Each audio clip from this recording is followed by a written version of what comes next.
اللہ تعالیٰ اپنے بندوں سے بڑی ہی محبت فرماتا ہے۔ بغیر طلب کے، بغیر دعا کے رزق، مال، اولاد، صحت، عافیت، دوست، احباب، ماں باپ، یہ سب نعمتیں اللہ بغیر طلب کے بندوں کو عطا فرماتا ہے۔ اللہ تبارک و تعالیٰ اپنے بندوں کے حق میں رحمت والے فیصلے کرتا ہے، درگزر والا معاملہ فرماتا ہے۔ جگہ جگہ قرآن مجید میں اللہ تعالیٰ نے اپنے بندوں پر رحمت کرنے کا ذکر فرمایا۔ ان اللہ یغفر الذنوب جمیعا، فرمایا بے شک رب تمہارے سارے ہی گناہ معاف فرما دے گا، تم نا امید نہ ہونا، وہ معاف کر دے گا تمہیں۔ قرآن مجید میں فرمایا ان اللہ بالناس لرؤوف الرحیم، بے شک اللہ اپنے بندوں پر بڑا ہی مہربان اور نہایت ہی رحم کرنے والا، رؤوف اور رحیم ہے، بڑا مہربان ہے، کرم فرماتا ہے۔ اللہ تعالیٰ اپنے بندوں سے بڑا جلد راضی ہو جاتا ہے، وہ اپنے بندوں کو بہت زیادہ مشقت میں نہیں ڈالتا، وہ اپنے بندوں سے اپنی نعمتوں کا بدلہ نہیں چاہتا، بہت سخت مشقت والی عبادتیں نعمتوں کے بدلے نہیں چاہتا، وہ بڑی جلدی رحم فرماتا ہے۔ ماں پیار کرتی ہے اپنے بچے سے، لیکن وہ ناراض بھی ہو جاتی ہے بعض چیزوں پہ، بعض معاملات اس کا دل بھی دکھاتے ہیں، بعض جگہ وہ رو کے یہ بھی کہتی ہے کہ تو نے میری محبت کا کوئی نتیجہ نہیں مجھے دیا، میری ساری کمائی تو نے ضائع کر دی۔ والد بہت ساری جگہوں پہ ناراض ہوتا ہے، شکوہ کرتا ہے، کہتا ہے میری بیماریوں کی، پریشانیوں کی، بڑھاپے کی، کمزوریاں کا سبب بیٹے تو ہی بن گیا، یہ ساری تکلیفیں تو ٹھیک ہو جائیں تو میری شاید عمر بھی بڑھ جائے، صحت بھی ٹھیک ہو جائے، میں زیادہ دیر جوان رہ سکوں۔ ناراض ہوتے ہیں ماں باپ، اسی طرح ماں باپ راضی بھی ہو جاتے ہیں، وہ بڑی جلدی راضی ہو جاتے ہیں۔ میں اکثر کہتا ہوں کہ والد کو راضی کرنے میں 5-7 منٹ لگ جاتے ہیں، اماں تو 1.5-2 منٹ میں راضی ہو جاتی ہے، ابا جی کو 5-7 منٹ لگتے ہیں، کئی دفعہ کہنا پڑتا ہے، کوئی دلائل دینے پڑتے ہیں، لیکن والدہ کے لیے تو کچھ بھی نہیں، آپ نیرا جا کے پیروں میں بیٹھ ہی جائیں، کچھ بھی نہ کریں، آپ پورا روئیں نہ، رونے والا منہ ہی بن جائے، تو اماں تو نرم ہی نرم ہے، جس وقت جو مرضی آپ کرا لیں ہو گیا۔ اللہ تبارک و تعالیٰ بلا مثال و بلا تشبیہ سمجھانے کے لیے عرض کرتا ہوں، اللہ بھی بعض معاملات میں اپنے بندوں سے ناراض ہو جاتا ہے، وہ کہتا ہے میں تکبر کرنے والوں کو پسند نہیں کرتا، وہ کہتا ہے فسادی پسند نہیں ہے، وہ فرماتا ہے کہ راہوں میں کجی کرنے والے پسند نہیں ہیں، وہ فرماتا ہے کہ بدعہدیاں کرو گے تو میں صبح قیامت تم سے سوالات کروں گا۔ اللہ تبارک و تعالیٰ بہت ساری چیزوں کو ناپسند کرتا ہے، ناراض ہو جاتا ہے، بلکہ نبی پاک صلی اللہ تعالیٰ علیہ وسلم نے فرمایا تم بات کرتے کرتے کوئی ایسا جملہ بول دیتے ہو کہ رب اتنا ناراض ہوتا ہے کہ تمہیں پتہ بھی نہیں ہوتا، تمہارے لیے جہنم کا فیصلہ کر دیتا ہے۔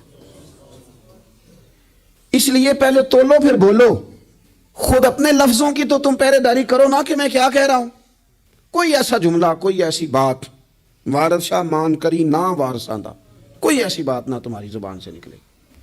اور حضور یہ بھی فرماتے ہیں کہ اس کا دوسرا پہلو بھی ہے، بعض اوقات تم بات کرتے ایسا جملہ کہتے ہو وہ اتنا راضی ہوتا ہے کہ تمہارے لیے جنت کا فیصلہ فرما دیتا ہے۔ مسلمان کو اب یہ حکم ہے، اس ساری گفتگو کا نتیجہ یہ ہے کہ وہ اپنے جذبات پر، خیالات پر، نگاہوں پر، زبان پر، کانوں پر تھوڑی توجہ دے، بے لگام نہ بنے، بے ترتیب نہ بنے، جو طبیعت میں آئے کر نہ گزرے، تھوڑا سا نہ سوچے سمجھے اور تھوڑا سنبھل کے چلے، کبھی ان کاموں کی طرف نہ جائے جن سے رب ناراض ہو جاتا ہے، ان کاموں کی طرف بڑھے جن سے اللہ راضی ہوتا ہے۔ میرے نبی پاک صلی اللہ تعالیٰ علیہ وآلہ وسلم نے ارشاد فرمایا، بعض احادیث میں لفظ یہ ہیں کہ اللہ اپنے بندوں کو دیکھ کے مسکراتا ہے، جو اس کی شان کے لائق ہے۔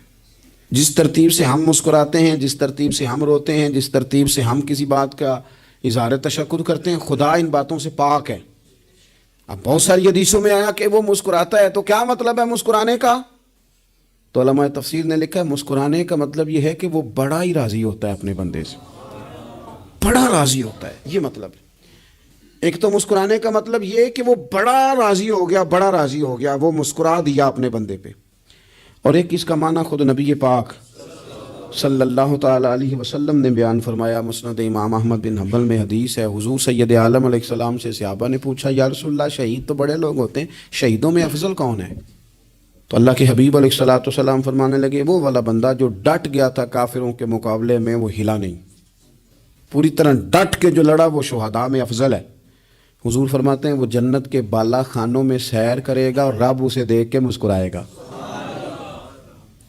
رب اسے دیکھ کے مسکرائے گا. اللہ تعالیٰ مسکراتا ہے اسے دیکھ کے. اور اگلے جملے میں حضور نے وضاحت کر دی, فرمایا جب رب دنیا میں کسی پر مسکراتا ہے نا تو اس کا معنی یہ ہے کہ قیامت میں پھر اللہ اسے حساب کوئی نہیں لے گا.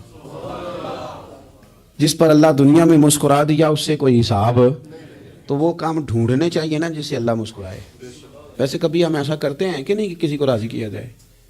یہ کام ہم کرتے ہیں کہ ہماری کمپنی کا جو سربراہ ہے وہ ہم سے راضی رہے, جس ادارے میں ہم پڑھاتے ہیں اس ادارے کا بڑا ہم سے راضی رہے. یہ کرتے ہیں ہم, اس کے لیے کچھ نہ کچھ ہیلے بہانے ہم کرتے ہیں. برادری, قبیلہ, علاقہ, بستی, لوگ کسی طریقے سے ہمارے ساتھ مطمئن رہیں, کرتے ہیں نا یہ سارے کام.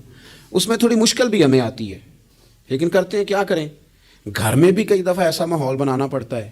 چلیں ایک اور میٹھی مثال دیتے ہیں, زیادہ سمجھ میں آئے گی. چھوٹا بچہ خوش رہے, آپ اس کے لیے محنت نہیں کرتے.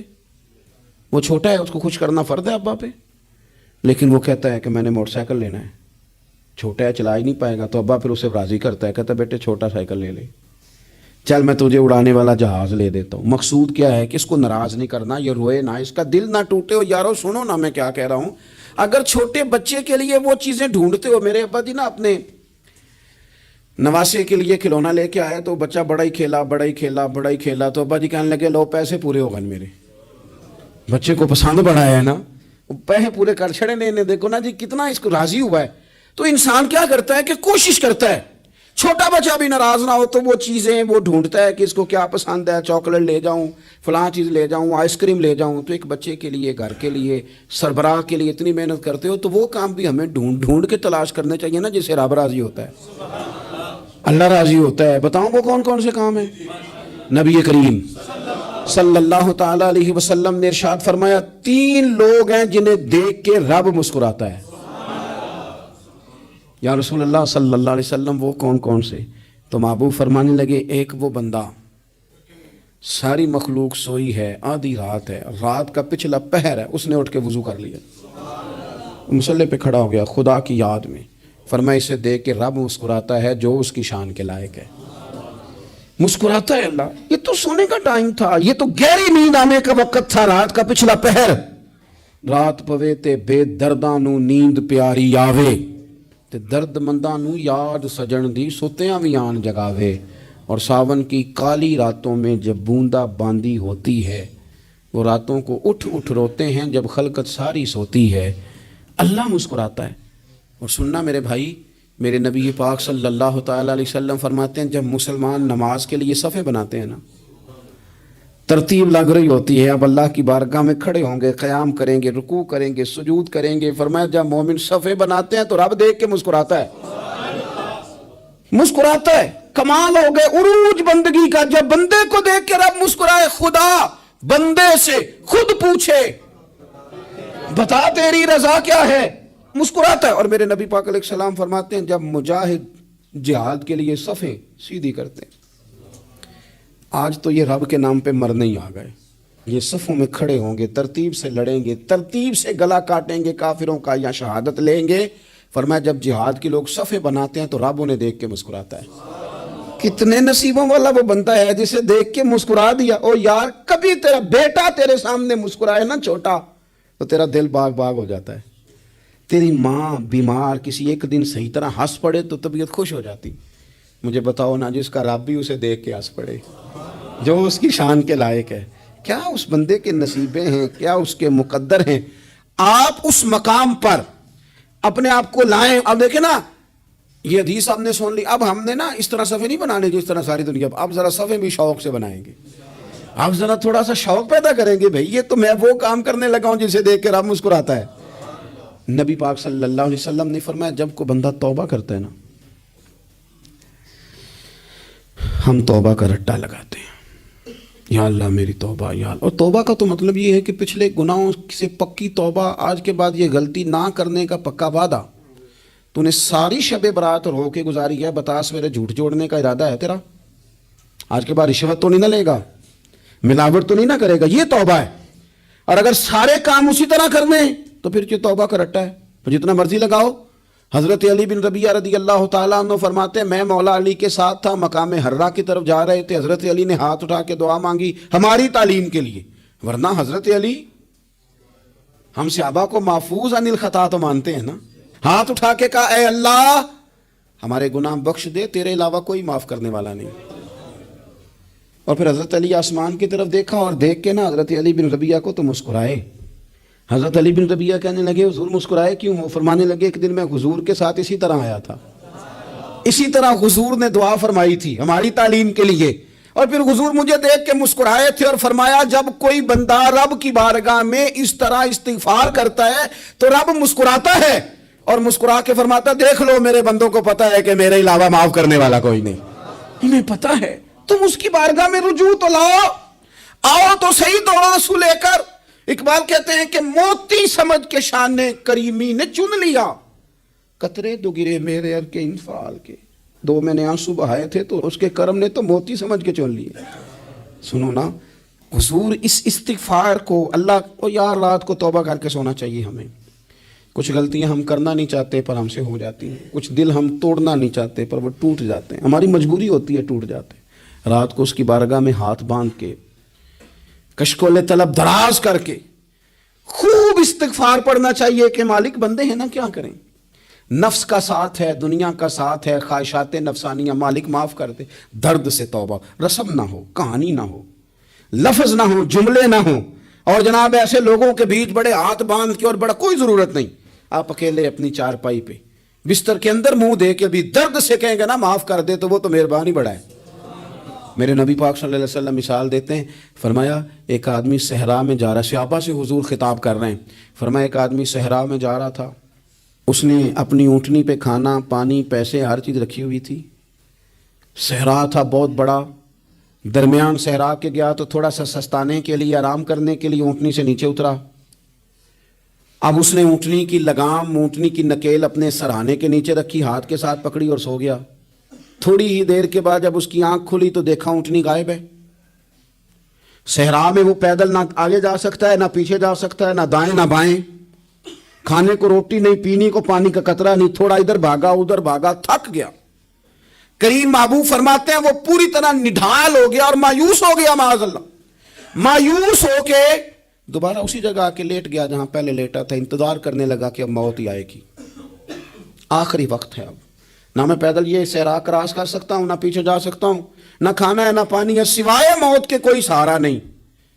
حضور فرماتے ہیں وہ رستے میں دوبارہ لیٹ گیا، اچانک اس نے رخ بدلا تو اونٹنی سامنے کھڑی تھی۔ حضور نے صحابہ سے پوچھا بتاؤ نا اسے بھلا کتنی کو خوشی ہوگی؟ یا رسول اللہ جسے نئی زندگی مل گئی ہے۔ آپ دیکھیں نا سارے ڈاکٹروں نے کہہ دیا کہ اس کے تو گردے معدہ جگر ہر چیز ختم ہے، گھر لے جاؤ خدمت کرو، ہر طرف پریشانی ہے، وہ بندہ بھی سمجھ گیا ہے کہ آخری وقت آ گیا، کل جاؤں پرسوں جاؤں، تیاری ہو گئی، سب لوگ آ گئے، باہر والے بھی آ گئے، یہ ماحول ایک عجیب رنگ اختیار کر گیا۔ اچانک ایک ڈاکٹر نے آ کے کہا نہیں غلطی لگ گئی تھی۔ مجھے بتائیے انداز کیا ہوتا ہے؟ بغیر دوائی کے بندہ اٹھ کے کھڑا نہیں ہو جاتا، او میں تو بچ گیا ہوں۔ نبی پاک صلی اللہ علیہ وسلم فرمانے لگے اس کی اونٹنی مل گئی، بتاؤ بھلا اسے کتنی خوشی ہوگی؟ یا رسول اللہ وہ تو دوبارہ دنیا میں آ گیا۔ حضور فرمانے لگے اسے کچھ بھی خوشی نہیں ہوئی۔ جب کوئی رب کا گناہ گار بندہ آ کے توبہ کرتا ہے، رب کو اس سے کئی گنا زیادہ خوشی ہوتی ہے۔ میرا بندہ آ گیا ہے، میرا بندہ آ گیا ہے، میرے گھر آ گیا، اس نے آنسو بہائے ہیں، اس نے کہا اللہ میں تیرا ہی ہوں، تیرا ہی رزق کھاتا ہوں، تیری ہی زمین پہ رہتا ہوں، تیرے نام سے میری سانسیں چلتی ہیں۔ وہ آ گیا، فرمایا اس اونٹنی والے سے زیادہ رب کو خوشی ہوتی ہے جب گناہ گار آ کے توبہ کرتا ہے۔ گناہ گاروں کے آنسو اس کی بارگاہ میں بڑے مقبول ہیں، لیکن ہم رسم ادا کرتے ہیں، توبہ نہیں کرتے، ہم اپنے آپ کے ساتھ دھوکہ کرتے ہیں، جھوٹ بولتے ہیں۔ ہم بندہ کوئی ناراض ہو جائے تو ہمیں کو نہیں نیند آتی، اس کے گھر چلے جاتے ہیں۔ ہم اپنے سارے رشتوں کو تعلقات کو مینٹین کر کے رکھنے کے عادی ہیں، ہمیں پتہ ہے کہ وہاں میں نہیں جا سکا تو بیٹا بھیجتا ہوں، فلاں شادی پہ میں نہیں جا سکا تو بھتیجا بھیجتا ہوں، بھائی بھیجتا ہوں، ہر تعلق کا ہم نے خیال رکھا کوئی روٹھ نہ جائے۔ لیکن کمال ہے نا، یہ نہیں سوچا کہ اگر رب روٹھ گیا تو جب وہ روٹھ جائے نا تو سارے رشتے بھی بندے کے پاس موجود ہوں تو کوئی کرامت نہیں ہوتا، پھر کروڑوں روپیہ جیب میں ہوں تو ڈاکٹروں کی دوائیاں اثر نہیں کرتی، وہ روٹ جائے تو پھر انسان اس طرح سے پھسلتا ہے کہ بڑے بڑے اس کے پاس دروازے ہوتے ہیں پر کسی جگہ اس کا ہاتھ نہیں لگتا. خدا را خیال کریں, دنیا روٹتی ہے تو روٹ جائے, رب رسول ناراض نہ ہونے پائیں, اس کا خیال کریں. حضور فرماتے ہیں مسکراتا ہے, اسے خوشی ہوتی ہے جب کوئی اس کا بندہ اس کی طرف رجوع کرتا ہے. میرے عزیزو, رسول پاک صلی اللہ تعالی علیہ وسلم نے ان لوگوں کے تذکرے کیے جنہیں دیکھ کے رب مسکراتا ہے. ہم نا گناہگاروں پر بھی فتویٰ دینے میں جلدی کرتے ہیں اور نیکی پر بشارت دینے میں بھی جلدی کرتے ہیں, حالانکہ یہ ہماری ذمہ داری نہیں. پتہ نہیں اللہ تعالیٰ کس کو کب توفیق توبہ دے کے اپنے قریب کر لے, لیکن بڑی جلدی ہے, بڑی جلدی فتویٰ دینے میں. اور یہ فتویٰ صرف مفتیوں کا نہیں رہ گیا, یہ میری طرح کے آپ کی طرح کے ڈھیروں لوگ ہیں جنہوں نے جیبوں میں فتوے ڈالے ہوئے. بھئی آپ نے کیوں ذمہ داری لے لی ہے جنت میں داخل کرنے کی اور نکالنے کی؟ یہ تو میرے رب کریم کا کرم ہے, وہ جس کو چاہے جب چاہے جتنا چاہے عطا کرے. لیکن کچھ لوگ نا بڑے پکے ہو گئے ہیں کہ شاید جو میں سوچ رہا ہوں وہی درست ہے. کبھی کبھی کچھ چیزیں عجیب بھی ہوتی ہیں, لہذا خدا کی رحمت پر بھروسہ کر کے بات کرنی چاہیے. اپنی مرضی کے فتوے نہیں داغنے چاہیے. وہ دیکھو جی فلانا بندہ یوں کر رہا ہے, آپ کو پتہ ہی نہیں پوری بات کا, آپ کو علم ہی نہیں پوری بات کا. حضرت بہاءاللہ نقشبند بخاری رحمۃ اللہ علیہ فرماتے ہیں میں حج کرنے گیا تو وہاں میں نے ایک آدمی کو کروڑوں کا کاروبار کرتے دیکھا تو میرے دل میں خیال ہے یہاں بھی اللہ اللہ کرنی چاہیے تھی, دنیا داری کر رہا ہے. لیکن فرماتے ہیں حج سے فارغ ہوئے تو میں نے دیکھا وہی بندہ سارا کچھ رب کی بارگاہ میں خیرات کر رہا ہے, اور سینکڑوں غریب حاجی ہیں جن کو پورے خرچے دے رہا ہے. تو میں نے وہی اپنی سوچ سے توبہ کی کہ میں کہاں تھا. بڑی جلدی کھڑے نہ ہو جائیں. حضرت حسن بصری رحمۃ اللہ تعالیٰ علیہ ارشاد فرماتے ہیں کہ میں دریا کے کنارے گیا تو وہاں میں نے ایک شخص کو دیکھا, وہ اپنی ایک خاتون کی گود میں سر رکھ کے بیٹھا اور قریب ایک بوتل بھی پڑی ہے. تو میرے دل میں معاذ اللہ خیال آیا کہ دیکھو کس انداز میں ایک عورت کے ساتھ یہ ہے اور پاس بوتل بھی پڑی ہے, جانے شراب ہے. کہتے میں سوچ ہی رہا تھا کہ اچانک ایک کشتی آ رہی تھی دریا میں, وہ ہچکو لے کھائے, کشتی میں 4-5 لوگ تھے, وہ دریا میں ڈوبنے لگے. وہ آدمی تیزی سے اٹھا, دریا میں چھلانگ لگائی, پہلے ایک کو نکالا, پھر دوسرا نکالا, پھر تیسرا نکالا. ایک بندہ رہ گیا, کہنے لگا حضور مجھے تو آپ نے گناہگار سمجھا ہے, میں تو بڑے غلط انداز میں یہاں بیٹھا ہوں, آپ نے جو سوچا چلیں گے چوتھا بندہ آپ نکالنا ہے. کرے نا یہ کام, کرے نا یہ کام. بڑے بھولے بھالے بڑے اللہ والے, ریاض آپ کو بس ہم ہی جانتے ہیں. اتنی جلدی فتویٰ. حضرت حسن بصری فرماتے ہیں میں پشیمان ہوا, میں نے کہا مجھے تیرنا نہیں آتا, تو دیر نہ کر, چوتھا ڈوب نہ جائے. کرتے اس نے چھلانگ لگائی, چوتھا بھی نکال لایا اور کہنے لگا حضرت آپ نے جلدی کی سوچنے میں, یہ بی بی میری ماں ہے اور یہ سرکے کی بوتل ہے. ہم ماں بیٹے کا یہ مشغلہ ہے کہ یہ وہ جگہ ہے جہاں آ کے لوگ مسافر اترتے ہیں, اور یہاں سے کسی کا گھر 100 میل ہے, کسی کا 200 میل ہے. ہم صبح سرکہ کھجوریں روٹیاں لے کے یہاں آتے ہیں, مسافروں کی نوکری کرتے ہیں, کوئی پریشان ہو تو مدد کرتے ہیں. حضرت خواجہ حسن بصری فرماتے ہیں میں نے معافی مانگی, ان سے بھی مانگی, رب سے بھی مانگی. انہوں نے مانگ لی نا بزرگ تھے, پر ہم کو نہیں تیار مانگنے کو. ہم ہر وقت بدگمانیاں, وہ فلانا فلانے جرم کرتا تھا, میں اسے اب کیسے نیک مان لوں. بھئی اب وہ نمازی ہے, خدا کے گھر آتا جاتا ہے, اب اللہ کی بارگاہ میں حاضر ہوتا ہے. جب رب نے معاف کر دیا تو بھی سوچ بدل جا. سنیں حضور کیا فرماتے ہیں. نبی پاک صاحب ولاک صلی اللہ تعالی علیہ وسلم فرماتے ہیں, مسند امام احمد بن حنبل دیکھیے, فرمایا رب اس وقت بڑا ہی مسکرائے گا جب قاتل بھی جنت میں جائے گا, مقتول بھی جنت میں جائے گا. یا رسول اللہ مقتول تو گیا, یہ قاتل کیسے چلا گیا؟ حضور فرماتے ہیں جائے گا, اور جائے گا اور رب مسکرائے گا جو اس کی شان کے لائق ہے. یا رسول اللہ کس طرح؟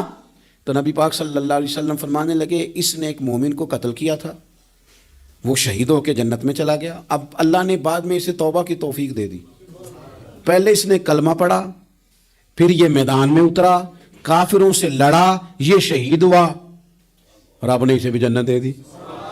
قاتل بھی جنت میں, مقتول بھی جنت میں. اور بات اتنی انوکھی ہے کہ رب دیکھ کے مسکرا رہا ہے جو اس کی شان کے لائق ہے. ہم جلدی میں ہیں, ہم انتظار نہیں کر رہے کہ شاید توبہ کر جائے, ہم انتظار نہیں کر رہے.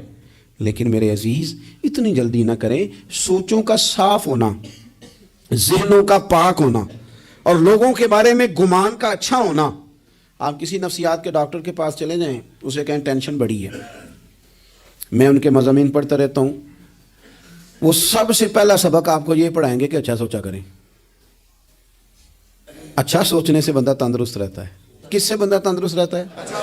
ہیں جی واقعی، یعنی اس والے پڑوسی کے بارے میں بھی اچھا سوچنا ہے گھر میں، اس والے کے بارے میں بھی، چھوٹے بھائی کے بارے میں بھی اچھا سوچنا ہے، اور بڑے کے بارے میں بھی اچھا ہی سوچنا ہے. یعنی اپنی برادری قبیلے کے بارے میں بھی اچھا سوچیں، جو قبیلے کا نہیں اس کے بارے میں بھی چلیں تھوڑا سا اچھا سوچ لیں. اپنے بارے میں تو اچھا سوچا ہے بڑا. میں کہتا ہوں کہ ہم اپنی غلطیوں سمیت اپنے آپ سے بڑا پیار کرتے ہیں، اور دوسرے کی ایک غلطی نظر آ جائے تو ہمیں گھین آنے لگ جاتی ہے. آپ جلدی نہ کریں، مالک نے موقع دیا ہے بندوں کو، نہ وہ کسی کا رزق چھین رہا ہے نہ سانسیں چھین رہا ہے، وہ اپنی زمین پہ چلنے بھی دے رہا ہے، رہنے بھی دے رہا ہے. تو جب اس نے موقع دیا ہے آپ بھی تھوڑا موقع دیں. اللہ بڑا کریم ہے، دروازے کھولے گا، اس کے بندے اس کی بارگاہ تک پہنچیں گے. بدگمانیاں اور پھر بدگمانیوں کا عروج، اور اس لیول تک جا کے بات کر دینا کا جہاں سے خوف آئے کہ یار یہ بات نہیں کرنی چاہیے تھی. رسول کائنات سرور دو عالم صلی اللہ تعالی علیہ وسلم فرماتے ہیں کہ اللہ مسکراتا ہے. دیکھو ہمارے ہاں نا ایک اور بھی مسئلہ بن گیا ہے. میں نے کچھ لوگوں کو نا پکا، میرے پیارے ہیں، محبت ہے مجھے، تو میں چونکہ آپ میری کلاس ہیں، میں مشاہداتی اور تجرباتی باتیں بھی کر لیتا ہوں، اسی کی روشنی میں کئی دفعہ گفتگو بھی تیار کرتا ہوں. کچھ لوگوں نے نا پکا ذہن بنا لیا یہ کہنے کا کہ ہاتھ بڑا تنگ ہے. پکا آپ جس وقت پوچھ لیں ان کا ہاتھ اور بڑا ہی زیادہ تنگ ہے. آپ یقین کریں بہن کا جو خامند ہے وہ کہہ رہا ہے جا حصہ لے کے آ، تیرے بھائیوں کی کمائی تو نہیں، تیرے ابا کی ہے، لے کے آ. وہ بیچاری اس کی منتیں کر رہی ہیں، کہتی ہیں اگر جاؤں گی نا تو وہ کہیں گے حصہ لے جا، آج کے بعد ہمارے گھر نہ آنا، میرا دروازہ نہ بند کرو، مہربانی کرو. اور بھائی سے بات کرتی ہے تو کہتا ہے ہاتھ ہی بڑا تنگ ہے، جب ٹھیک ہوگا تو دے دوں گا. نہ کریں یہ ظلم. ہمارے اپنے تڑپتے رہتے ہیں اور ہماری دولتیں اندر پڑی رہتی ہیں. ہمارے اپنے چھوٹی چھوٹی ضروریات کے لیے پریشان ہوتے ہیں، لیکن ہم بڑے بڑے بہانے ہیں ہمارے پاس، کہتے ہیں یہ نکما ہے، یہ نکھٹو ہے، یہ کام نہیں کرتا، اس میں فلانا ہے، بے فلانا ہے، بلے میں نے نہیں ساتھ چلنا. اظہار جب آپ کے اندر پیدا ہوتا ہے نا، اظہار جب کسی کے لیے آپ حساس ہوتے ہیں تو آپ کو بھی سرور حاصل ہوتا ہے. نہ کریں یہ کام کہ آپ کو اللہ نے وسعت دی اور ہر وقت آپ ہاتھ تانگ ہونے کا رونا رو رہے ہیں، ہر وقت آپ یہ کہہ رہے ہیں میں بڑی آزمائش میں ہوں، جب خدا نے آپ پہ نہیں ڈالی. تو اتنے جھوٹ بولنا صرف اس لیے کہ میرے پیسے بچ جائیں، صرف اس لیے کہانی سنانا کہ حالات میرے بڑے خراب ہیں کہ کوئی بندہ میرے سے کوئی تھوڑا بہت قرض نہ مانگ لے. سنو، نبی پاک صلی اللہ علیہ وسلم کے پاس مہمان آ گیا، بخاری مسلم ہے. حضور نے ازواج مطہرات کے گھروں میں پیغام بھیجا، کچھ چیز ہے ضیافت کے لیے؟ یا رسول اللہ کچھ بھی نہیں، یہ دو جہاں کے شاہ ہیں اور پاس کچھ رکھتے نہیں، دو جہاں کی نعمتیں ہیں ان کے خالی ہاتھ میں. یا رسول اللہ کوئی چیز بھی نہیں. حضور نے صحابہ کے مجمع پہ نظر ڈالی، یا رسول اللہ صلی اللہ علیہ وسلم حکم ہو. تو حضور فرمانے لگے تم میں سے کوئی بندہ ہے جو اسے گھر لے جائے روٹی کھلائے. ایک صحابی اٹھے فوراً، حضور میں لے کے جاتا ہوں کھانا کھلاتا ہوں. فرماتے ہیں میرے گھر میں صرف بچوں کا کھانا تھا، یہ نہیں کہ فریزر بھرا ہوا ہے نعمتوں سے، صرف بچوں کا کھانا. یہ نہیں کہ کسی کو دیکھ کے اپنی ہنڈیا پہ برتن دے لیا، صرف بچوں کا کھانا. کہتے ہیں گھر گیا، بیوی سے کہا کیا کیفیت ہے؟ کہنے لگی بچوں کی روٹی ہے. میں نے کہا بچے سلا دے،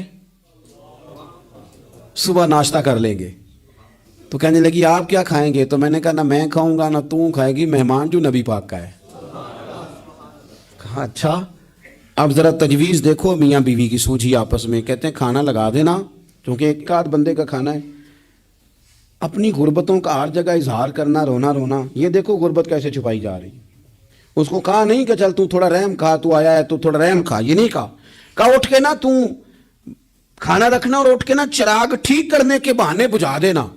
ہم دنیا والوں کے سامنے کیوں اپنے دکھ بیان کریں؟ ہم جو کہیں گے رب رسول کی بارگاہ میں کہیں گے. تو نا چراغ ٹھیک کرنے کے بہانے. اہلیہ اٹھی، کھانا دینے کے بعد چراغ ٹھیک کرنے کے بہانے بجھا دیا. خامد بھی ہاتھ چلاتے رہے، بیوی کبھی برتن رکھتی کبھی اٹھاتی، پتہ چلے کہ کھانا کھا رہے ہیں، کھانا کھایا جا رہا ہے. کہتے ہیں مہمان پیٹ بھر کے کھانا کھا گیا. یہ کام ہوا رات کے اندھیرے میں، اس وقت ہوا جب چراغ بھی بند تھا، اس وقت ہوا جب کوئی دیکھنے والا نہیں تھا، کسی پڑوسی کو بھی خبر نہیں تھی. فرماتے ہیں صبح کے اجالے میں اس مہمان کو لے کے مسجد نبوی میں نے قدم رکھا تو نبی کریم نے فرمایا رات جو تم نے کام کیا ہے نا اسے دیکھ کے میرا رب بڑا مسکرایا ہے، اللہ بڑا مسکرایا ہے. اللہ تر دامنی پہ شیخ ہماری نہ جائیے، ہم دامن نہ چھوڑ دیں تو فرشتے وضو کریں. یہ شان ہے صحابہ کی. نبی کریم علیہ السلام نے فرمایا رب رات مسکرایا تیرا یہ انداز دیکھ کے، اور اس نے قرآن نازل کیا وَيُؤْثِرُونَ عَلَىٰ أَنفُسِهِمْ وَلَوْ كَانَ بِهِمْ خَصَاصَةٌ۔ کچھ لوگ وہ ہیں جنہیں بڑی بھی ضرورت ہو تو دوسروں پر اثار کر دیتے ہیں، قربانی دے دیتے ہیں۔ رب مسکرایا ہے، اندر پیسے رکھے ہوئے ہیں، اندر پیسے رکھے ہوئے ہیں، اور بہن آ کے منت کر رہی ہے کہ بھائی حالات بڑے خراب ہیں، تھوڑی سی مہربانی کر، تو کہتے ہیں بہن پردہ ہی ہے بس، کیسے بتاؤں تجھے حالات، مجھے کیا بتاؤں، کام کتنی مشکل سے چلتا ہے، یہ پردہ یہ بس۔ بہرحال اگر تو نے کہا ہے نا 50,000 تو میں زیادہ نہیں، کو 20 کو دے دوں گا تجھے، وہ بھی خاصی نیکی کر کے، وہ بھی بتا سکھا کے۔ رات اماں پہ علیحدہ سے احسان چڑھاؤں گا، ابا پہ علیحدہ سے چڑھاؤں گا کہ تمہاری بیٹی کے ساتھ تعاون کر رہا ہوں، سارے علاقے کو ویسے ہی بتاؤں گا۔ اور وہ غریبنی بیچاری 20,000 لے کے گھر گئی ہے، پھر سفارشیں کر رہی ہے کہ مہربانی کرو۔ میں نے ایسے بھی دیکھے ہیں جو پہلے بیوی کو پکڑاتے ہیں، تو دے، اس لیے کہ پھر وزیر اعظم تو ڈنڈا نکال لے گا تو بڑا مشکل ہو جائے گا پھر گھر میں رہنا، لہذا وہ یہ تو آگے لگ۔ یہ کیا لہجہ ہے آپ کا؟ یہ تو کسی کو بھی دیں تو چھپا کے دینے کا حکم ہے، کسی کو بھی دیں تو ہمیں حکم یہ ہے کہ سیدھے ہاتھ سے دینا ہے، الٹے کو خبر۔ اور یہ جو بالکل ہی اپنے ہیں ان پر تو پردہ پوشی آپ کے لیے ویسے ہی ضرورت تھی۔ میرے عزیز، رب مسکراتا ہے۔ میرے نبی پاک علیہ السلام نے یہ اعمال ہمیں بتائے جن پر اللہ مسکراتا ہے، خوش ہوتا ہے۔ اور بعض لوگوں کو حضور نے نامینیٹ کیا، حضرت سعد بن معاذ رضی اللہ تعالیٰ عنہ عظیم صحابی تھے۔ یہ وہ خوبصورت صحابی ہیں جن کے جنازے کو کندھا میرے نبی پاک نے عطا فرمایا، حضور نے کندھا عطا فرمایا۔ کمال ہو گئی، نرخ بازار محبت کا انوکھا ہی ہو گیا، خود خریداروں میں شامل آ کے مولا ہو گیا۔ حضور نے کندھا دیا۔ حضرت سعد بن معاذ رضی اللہ تعالیٰ عنہ کا جب جنازہ اٹھا، ان کی والدہ رو پڑی، بڑے درد سے روئی، ماں تھی نا۔ ان کی آواز جب حضور تک گئی تو نبی پاک نے فرمایا آنسوؤں کو روک لے، آواز کو کم کر لے، تیرے بیٹے کی تو جب روح پرواز ہوئی ہے تو رب مسکرایا ہے۔ جس کے آنے پہ رب راضی ہو، مسکرا دے جو اس کی شان کے لائق ہے۔ یہ تو وہ لوگ ہیں کہ جن کے جانے پر نا رب، وہ کسی نے کہا تھا کہ میرے مرنے پہ ہر سو شور مچ جائے گا، دیکھو گے میرے مرنے پہ ہر سو شور، تمہیں پتہ چل جائے گا جب ہم جائیں گے، میرے مرنے پہ ہر سو شور مچ جائے گا، دیکھو گے، اور کہنے الوداع سرکار خود تشریف لائیں گے۔ اور درویش کہنے لگے بعد مرندے مکھڑا میرا ہو جاوے جے تازہ، پھر سمجھ لینا محبوب میرے نے آن پڑے ہے جنازہ۔ اور عاشق کا جنازہ ہے، ذرا دھوم سے نکلے اور محبوب کی گلیوں سے ذرا گھوم کے نکلے۔ فرمایا کہ ان کے تو جانے پہ رب کریم۔ اور حضور نے ایک دعا بھی دی۔ حضرت ابو طلحہ، حضرت طلحہ رضی اللہ تعالیٰ عنہ صحابی تھے، ان کا وصال ہو گیا تو حضور نے دعا بھی دی۔ فرمایا یا اللہ جب میرا طلحہ ہے نا تو اس سے مسکرا کے بات کرنا، یہ تجھ سے مسکرا کے بات کرے جو تیری شان کے لائق ہے۔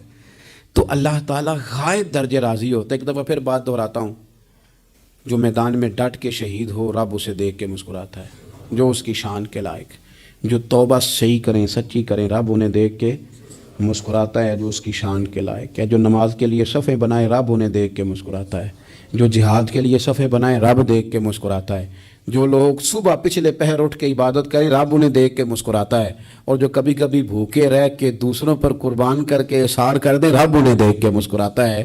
بہت بڑی فضیلت ہے۔ اللہ ان سارے کاموں میں سے کسی ایک کام پہ ہمیں بھی لگا دے تاکہ یہ بڑی فضیلت اللہ تعالی ہم گناہگاروں کے حصے میں بھی فرما دے۔ آخر دعوانا ان الحمدللہ رب العالمین۔